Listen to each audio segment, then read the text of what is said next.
सामंत बंधूंमध्ये आता भाऊबंदकी सुरू झाली की काय अशी चर्चा रंगू लागली आहे। उदय सामंतांचे बॅनर आता हटवण्यात आले तर भाऊबंदकी नसल्याची सारवासारव आता उदय सामंतांनी केली।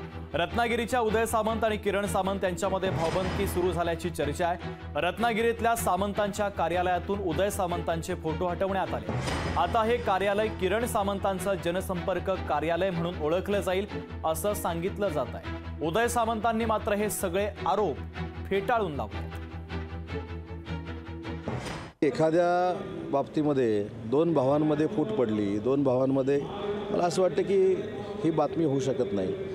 जर धुसफूस असेल किंवा नसेल आम्ही बसून सोडवू ना। माझ्या मोठ्या भावाचा जर गैरसमज होणार नाही पण झालाच असेल तर तो दूर करणं माझी जबाबदारी आहे ना। आणि ते रागानं मला बोलले त्यांना अधिकार आहे, ते वडील भाऊ आहेत। मला असं वाटतं की माझ्या मोठ्या भावाच्या कार्यालयामध्ये माझा फोटो काढून मोठ्या भावाचा लावला, मला दुःख असण्याचं काही कारणच नाही आणि कोणाला असू नये। लोकशाही मराठी ऐका, पहा, जागरूक रहा।